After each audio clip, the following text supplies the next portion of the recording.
प्रस्ताव स्वीकृत हुआ।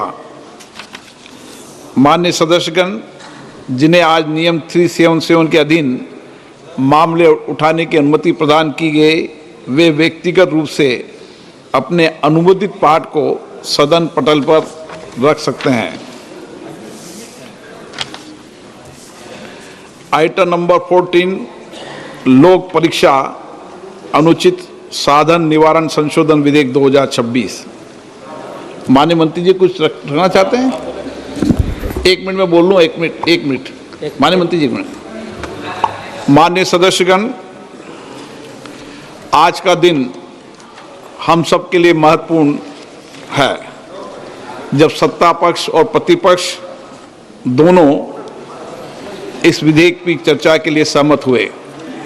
ये विधेयक लोक परीक्षा अनुचित साधन निवारण अधिनियम 2024 में संशोधन करने का प्रस्ताव करता है।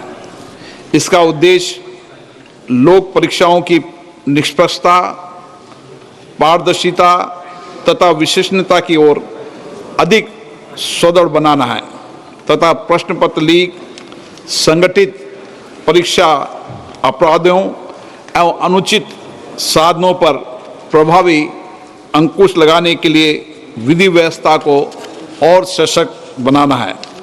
परीक्षा प्रणाली की विश्वसनीयता और पारदर्शिता राष्ट्र हित का महत्वपूर्ण विषय है। इस विषय पर व्यापक चर्चा, गंभीर विचार विमर्श इस सदन में होना आवश्यक है। पूरा देश चाहता है कि सभी माननीय सदस्य इस विषय पर सार्थक विचार विमर्श करें, अपने अनुभव साझा करें, अपने विचार रखें और रचनात्मक सुझाव रखें, ताकि हम एक बेहतर कानून बना सकें। कानून जितना बेहतर होगा, मेरा मानना है परीक्षा प्रणाली के अंदर विश्वसनीयता और प्रामाणिकता भी हम सुनिश्चित कर पाएंगे। इसलिए मेरा सभी माननीय सदस्यों से आग्रह है कि हम इस चर्चा को सकारात्मक रूप से संसदीय परंपराओं, नियमों और मर्यादाओं के अनुरूप रखें, ताकि एक अच्छा सकारात्मक देश हमारे देश के युवा विद्यार्थियों के बीच में जाए। माननीय मंत्री महोदय,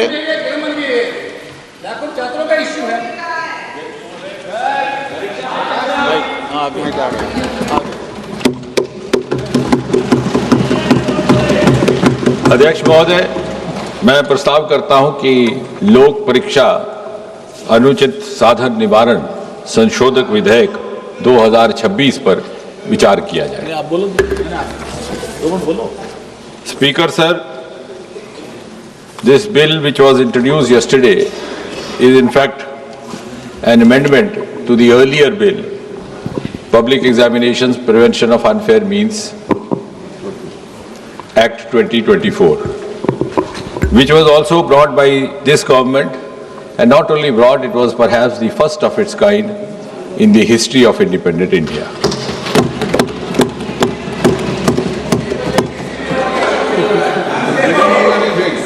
The earlier bill and the amendment today are in a way a reaffirmation of this government's deep commitment to safeguard the welfare of the students and the youth of this country.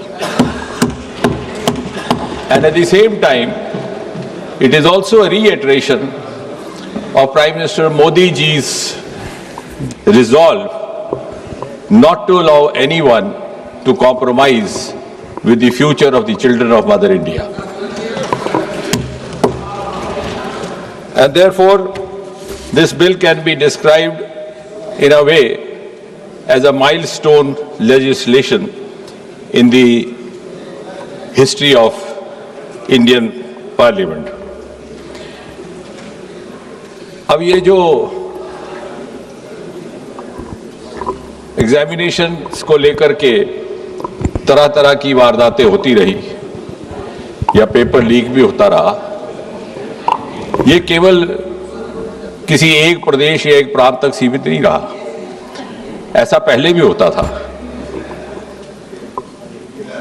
अलग अलग पार्टियों की सरकारें रही, अलग अलग प्रदेश रहे। सूची लंबी है, लेकिन केवल याददाश्त ताज़ा करवाने के लिए कुछ एक ऐसे वारदात जो बहुत ज़्यादा समाचार सुर्खियों में रहे। 2019 में रेलवे रिक्रूटमेंट बोर्ड का एग्जामिनेशन, वो भी इन्हीं कारणों से, लेकिन शायद उस समय उस तरह की कार्रवाई नहीं की गई जिस तरह की अब प्रस्तावित की जा रही है।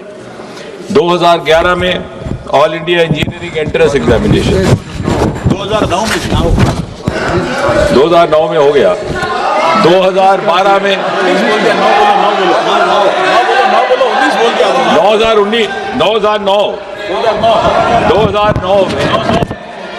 2009 में रेलवे रिक्रूटमेंट बोर्ड, 2011 में वेणुगोपाल जी, by changing figures or digits you cannot change the record, so it is on record 2009 railway recruitment board, 2011 I'll go on and on, the list is very long then, 2011 all India engineering entrance examination, 2012 AIMS New Delhi entrance paper leak, 2013 Maharashtra secondary certificate examination.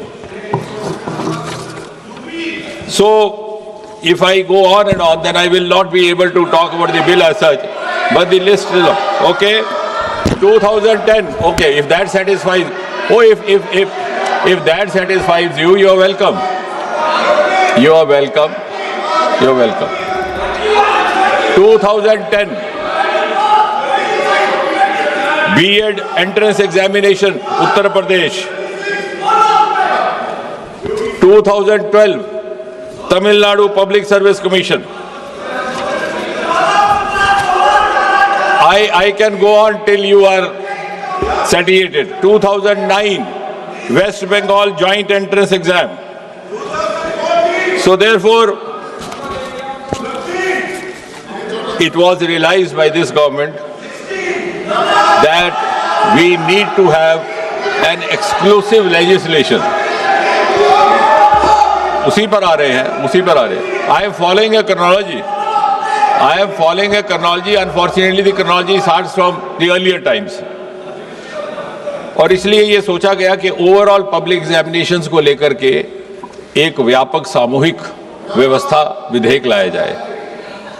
Bharat सरकार में 4 प्रमुख recruitment agencies हैं, जैसा कि हम सब जानते हैं, UPSC, staff selection commission, railway recruitment board और इंस्टीट्यूट ऑफ बैंकिंग पर्सोनल। और इसी तरह से हायर एजुकेशन एडमिशन्स के लिए नेशनल टेस्टिंग एजेंसी, उसका गठन भी 2017 में किया गया था इसी सरकार द्वारा।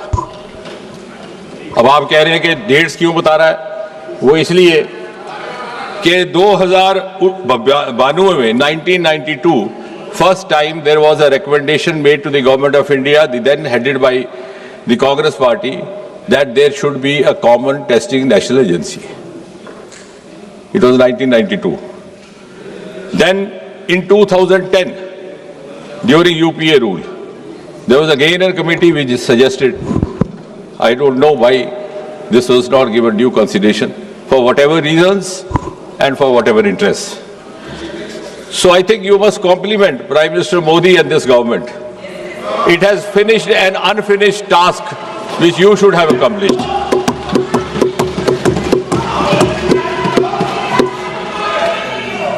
और इसलिए for the first time in 2024 this bill was brought in. It was brought in the month of January 2024, enacted in February 2024, implemented in June 24 and notified also the same month. अब इस विधेयक के जो मूल उद्देश्य थे और basic objectives, to give more credibility and transparency to examination in whatever form, to reassure the students that they would be rewarded for their genuine, sincere efforts, and also to ensure that their future is safe. और इससे पहले, जैसे मैंने कहा, there was no comprehensive law available to deal with such cases. इस bill को और ये जो एक्ट लाया गया 2024 को, it was made, as I said, it was applicable to all these agencies that I have just now mentioned. It was made not bailable, non-compoundable.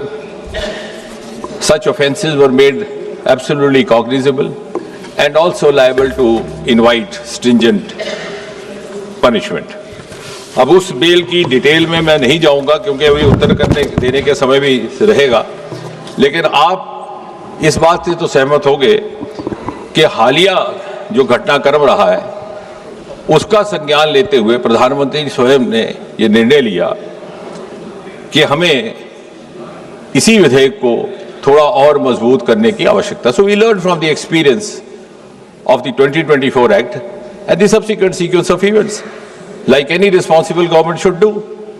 And therefore, this amendment is being brought in to make the law more stringent, and to ensure speedy justice, so that the credibility of all these exams gets enhanced and gets reinstated. मोटा मोटा इसमें, because then we have others to speak and finally I'll come out with the reply. जो subsection 1 of section 10 था, उसमें था कि any person or persons involved will be liable to a punishment not less than 3 to 5 years and a fine up to 10 lakh.